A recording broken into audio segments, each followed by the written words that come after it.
Now, I need to open the show here with some, unfortunately, totally sad and absolutely shocking news that I woke up to this morning. And that is the announcement on the Howard Stern show that Ralph Cirella has passed away. It is absolutely beyond comprehension and a shock of shocks to have woken up here in LA to that news this morning. And I didn't get to hear it all, but my understanding is Howard did pretty much his entire show on Ralph today.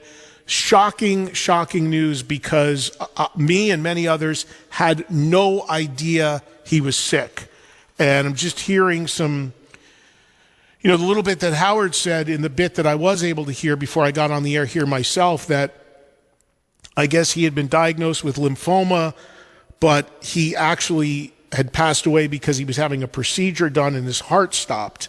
I don't know if it's connected. I'm not sure what was going on, but it's absolutely incredibly shocking and sad news. And you all know, if you listen to Howard in the last 20 years or more, who Ralph is. He was basically Howard's best friend. He was his stylist. And he was a guy that loved to bust balls and got his balls busted. And the reason why this hits me so hard is because my relationship with Ralph Cirella goes back to long before he even knew Howard Stern. Because Ralph was from New Jersey, and not far at all from my hometown in New Jersey. And I got to know Ralph when I was working at a record store in Cedar Knolls, New Jersey. And Ralph was one of the guys that was my age, that was a rock fan, that would come in and hang out in the record store all the time.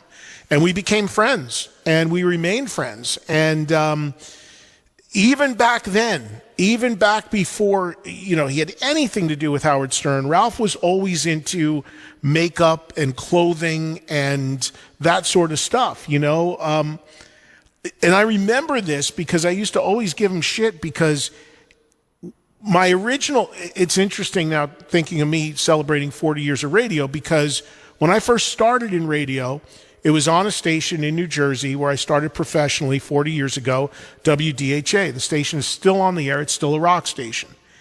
And they used to do back then a yearly Halloween party. And they'd have a band play. I remember one year it was Blackfoot, whatever band they booked, and we'd do it at like a local skating rink. And there was a costume contest. And whoever won the costume contest usually got like a trip or a vacation or something. And Ralph, it was hard to get into the party because the tickets, I think, were free, or you had to buy them, but they'd sell out pretty quick. And Ralph would always come in, because we used to sell the tickets in the record store. And he would always come in and he'd be like, "Hey, man, put me on the list for the party." And I used to get him on the list every year.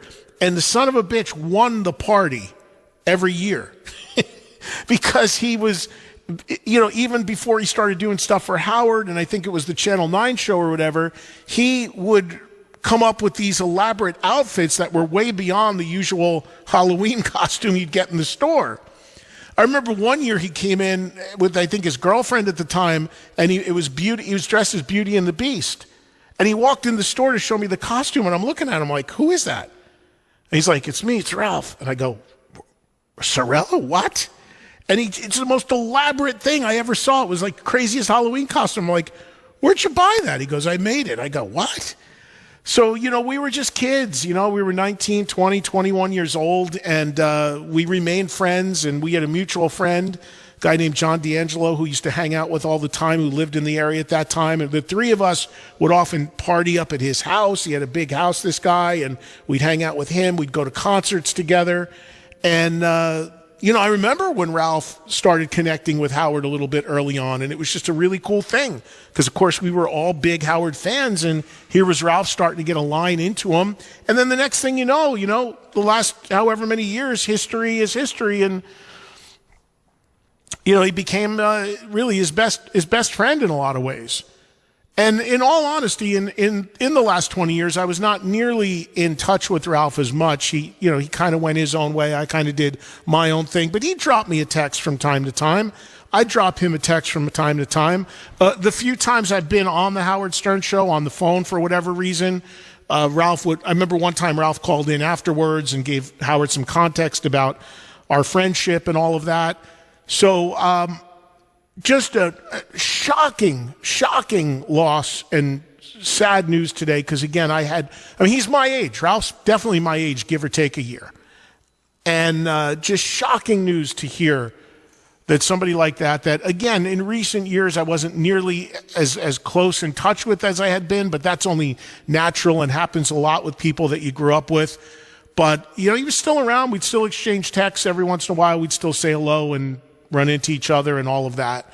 So, my condolences to the whole Stern show and all the folks there.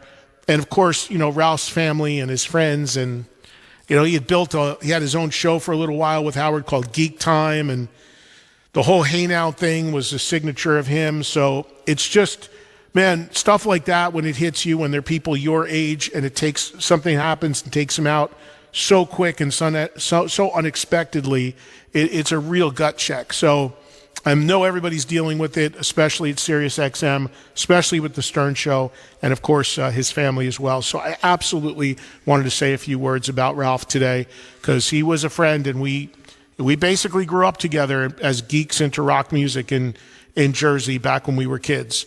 Shocking, and very, very sad news today to start the day that I heard, and you guys probably heard about as well. Some other stuff to touch on today.